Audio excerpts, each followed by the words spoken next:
like the latex gloves tonight? Because I gotta take out the trash. Uh-oh. Oh, What? Oh, hey. Oh. Okay. Wait, time out. That's what I think of title players. People. Alright.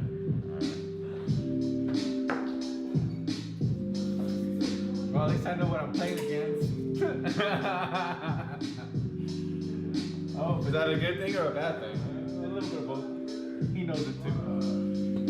I think he knows what to do against you, yeah. Yeah. You're practicing different openings, huh? Yep. This is a first.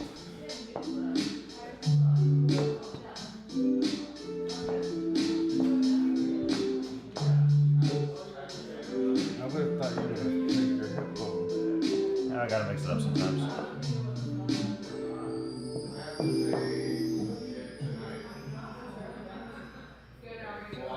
I can't blame you for that.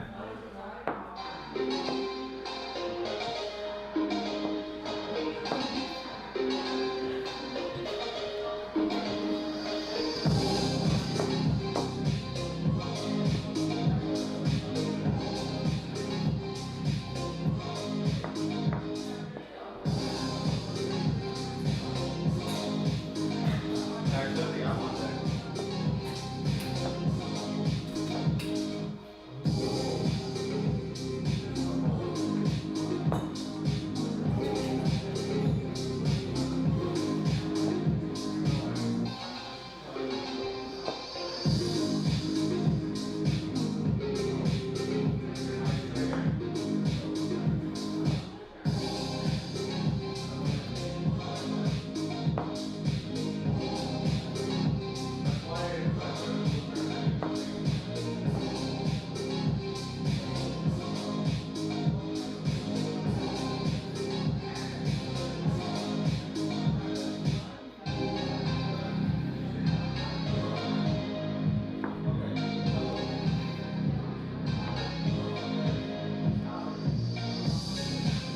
Your baby needs to go in there?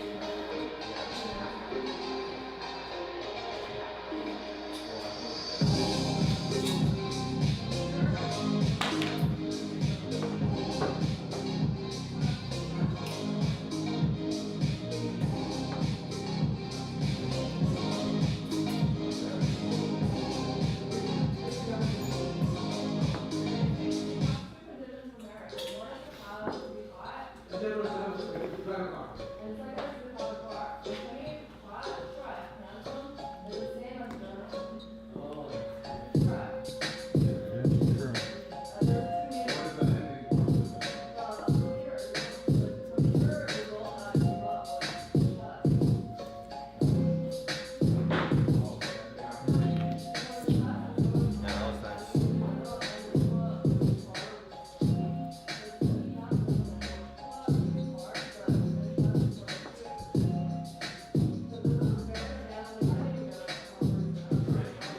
Well, I didn't even, yeah, thank you, baby, for getting that. Yeah. The 2+1, it really sucks up to 30 minutes. We might have to add a little time next week.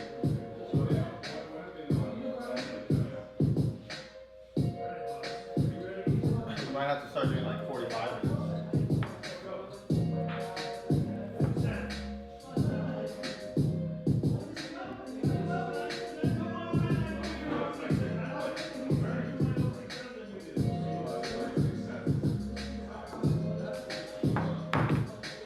Oh, he's getting mean now.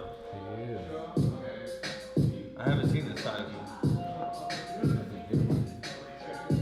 think he reserves it for you. Yep. Coming in with gloves and everything. That's right. Get out of here, man. With a line ready for it? Yeah, with the line. I ain't afraid of you. You're memorizing lines now? Alright.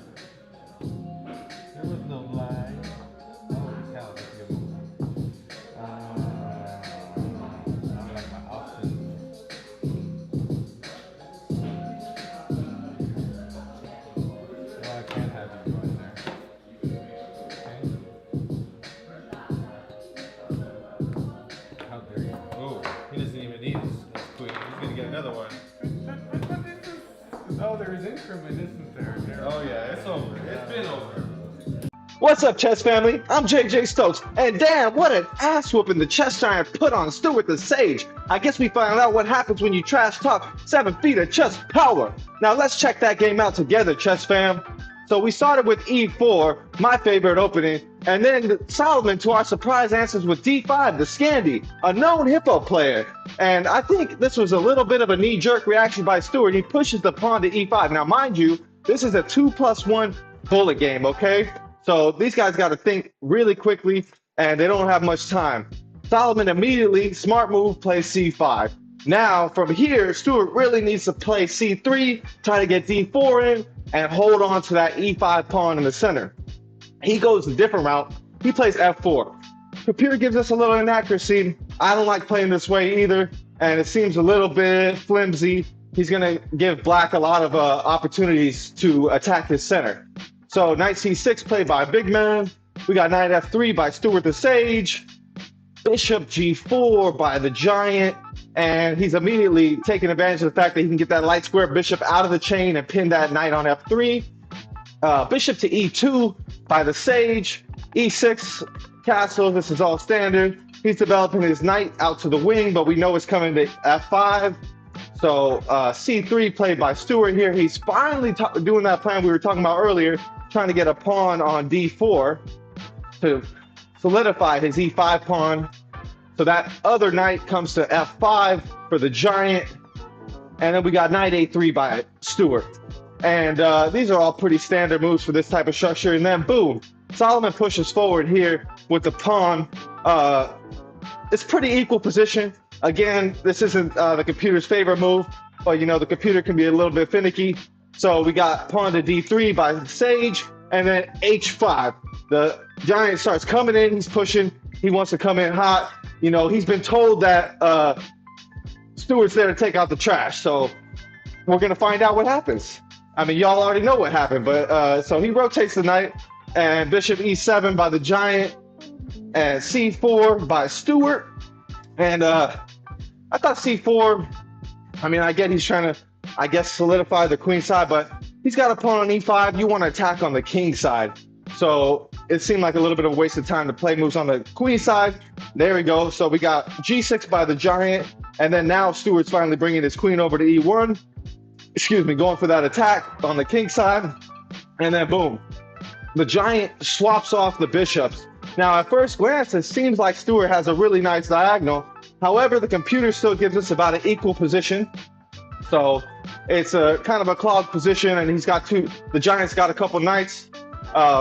Queen to C7 by the Giant, and then Stewart goes Bishop D2. So they're still developing. We still got an equal position. Nothing major has happened yet. No big mistakes. Castles. G3 by the Sage. Giant steps up. H3.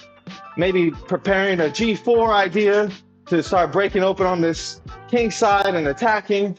And then we have F6 by the Giant. This is, again, the computer actually gave this a blunder. I mean, best move here is G4. And then through that, white can win a pawn, but it's complicated and it's a plus 0.17. So, you know, to give this a blunder might be a bit strong by the computer. And then we got takes, which isn't the best way to try to punish that supposed mistake. And then we got Bishop F6, he takes back on F6. Stewart steps his king up, and we have the rook coming over to E8. So again, it's still equalish position. Finally, black's getting a little bit of advantage. It's got a minus 0.6, okay? And then the queen comes over, F2, then boom, the Giant pushes in the center with E5, okay? So he's trying to break things open. He's got his rooks lined up. He's got his pieces on good square. He thinks he's got a kingside attack brewing, and I don't blame him. And then Stewart does exactly what the Giant wanted and opens it right up for him. Now, it's a bullet game, but, you know, Stewart said he was taking out the garbage. So knight takes on E5 here, and we got Bishop coming to the center by Stewart. And then boom, right here, the Giant has had enough. He's ready to strike. However, this is actually a blunder. Stewart can take this bishop here. So Stewart does not take the bishop, but if he would have, it would have looked like G takes here, and then this knight E3 idea that Solomon was relying on isn't as strong in this position. So this was kind of one of the motifs he was looking at, and it's a very nice tactic. However, in this position, because he brought the bishop in early and went for the tactic, bam, now white can take back with his own bishop. And when you grab the queen with check, now the bishop recaptures and you don't lose that piece. So you got two bishops, you got two rooks and a knight. So, I mean, you got pretty good compensation against this knight queen rook pair. So that was one continuation that was possible. However, being a 2-minute game and Stewart not being able to see that type of tactic, plays bishop to f4. And this is a losing move.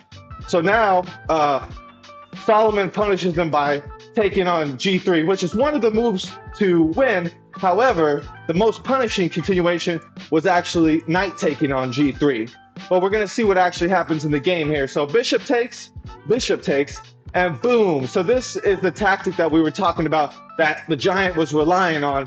And now it's a lot more powerful because you're going to lose another piece on this square. So Stewart should have taken with the knight here. And if he would have took with the knight here, then we have rook takes, and we have rook takes is the best way to do it, and then d takes, and then rotate, and then bring the rook over, and you got a bishop pair, and you got an extra rook, and so the computer gives us minus 1.4. Obviously, practically much better in a bullet game for black here, but it was something. I mean, you know, it wasn't completely hopeless. However, in this position, Stewart decided to take with the queen, giving up his girl in an absolute ludicrous manner. And of course, the chess giant punished him. And so we got takes, and then boom, perfect top two engine moves, queen to b6. And he's immediately, now that he got the piece and the queen, and he's got his rooks on these files, he's immediately coming in to start punishing white. And so we have b3 here, and then queen a5, just harassing him, punishing him for that mistake. And then boom, immediately the queen takes on a2, rook tries to block, rook takes, bishop takes, rook over. He tries to defend it because now you have two pieces on this pinned piece right here. So he has to bring the rook over to try to play a little defense. And Solomon, you know, class act, he just comes in and starts mopping everything up. He just taught him who the real chess giant is, who's the boss, and he just mops everything up, just takes everything. No, everything must go. And so, yeah, he just smacks him around, pushes his pawns down on him, waiting for him to resign. But, you know, Stewart doesn't want to resign, so what does he do? Bam, just sack the girl, get rid of her, let's make another one. And he just proceeds to kill him. And then in this position, Stewart finally resigned. So, good game to both the fellas. And thank y'all for watching. Hope you enjoyed the video and the recap. And we'll see you next time, y'all.